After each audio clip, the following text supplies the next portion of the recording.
Patrick Chapman was born on February the 24th, 1986, and was currently residing in St. Charles, Missouri, where he worked as a tow truck driver. In 2011, after a 6-year marriage, Chapman and his wife Jen Newbury divorced. The couple had a son together and remained good friends. Both also resided in St. Charles. On May the 10th, 2020, Mother's Day, Patrick sent a text message to his ex-wife saying Happy Mother's Day. He then said he needed to pop over to use his son's laptop because he believed someone had taken money out of his account and he wasn't able to access it on his mobile phone. Later in the morning, Chapman arrived at his ex-wife's house. However, a misunderstanding between the couple led to an argument. Jen thought maybe he was accusing their son of taking money out of his account from the laptop. Jen asked Patrick to leave, and he did, looking upset and confused. This would be the last time she would speak to him. Later in the day, Patrick texted a family friend and asked to come stay with them.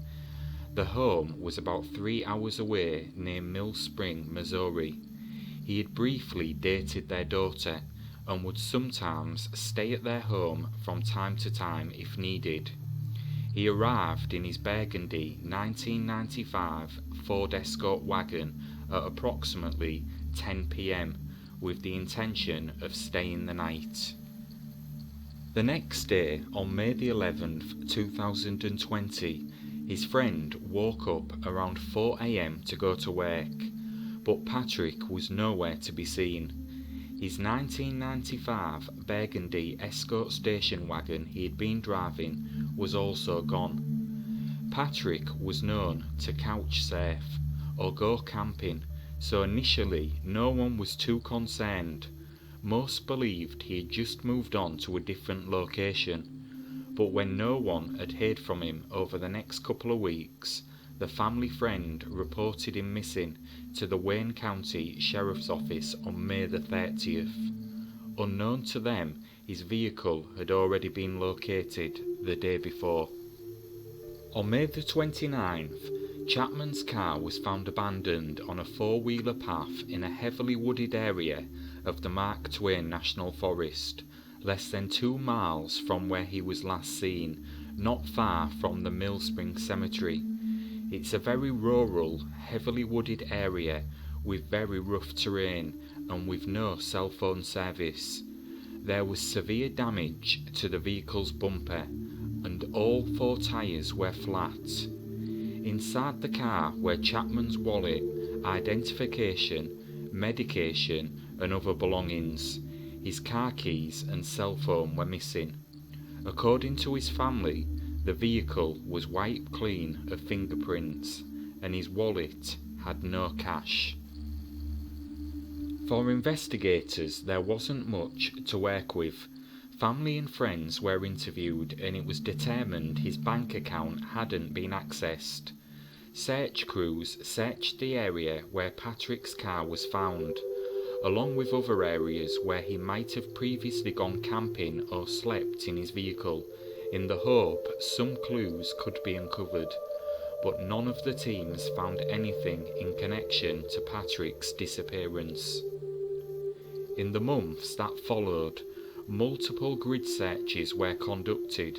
In addition to the search crews, cadaver dog teams were brought in to search. Unfortunately, all of these searches yielded no clues and led to only dead ends. Many of Patrick's loved ones, including Jen and Patrick's sister, have taken time out of their lives to aid in the search for him.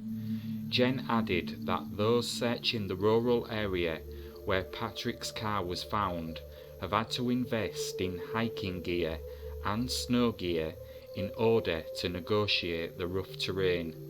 Again, all these searches have turned up nothing. For his loved ones, the months have been hard to bear.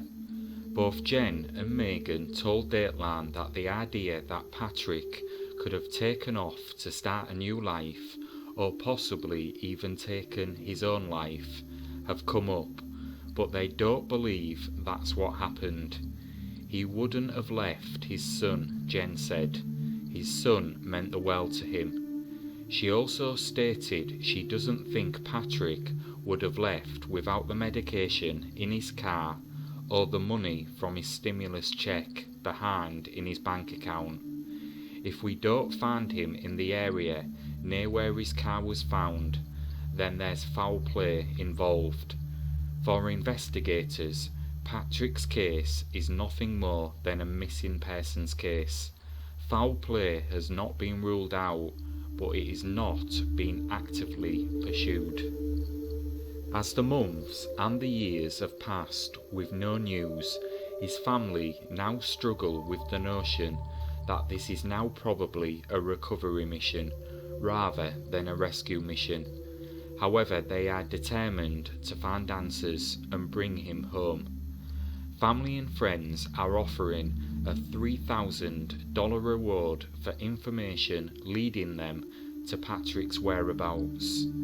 A Facebook page, Help Us Find Patrick Chapman, and Facebook group, Bring Patrick Chapman Home, have been created to discuss Patrick's case, providing information for upcoming searches and hopefully to bring in tips.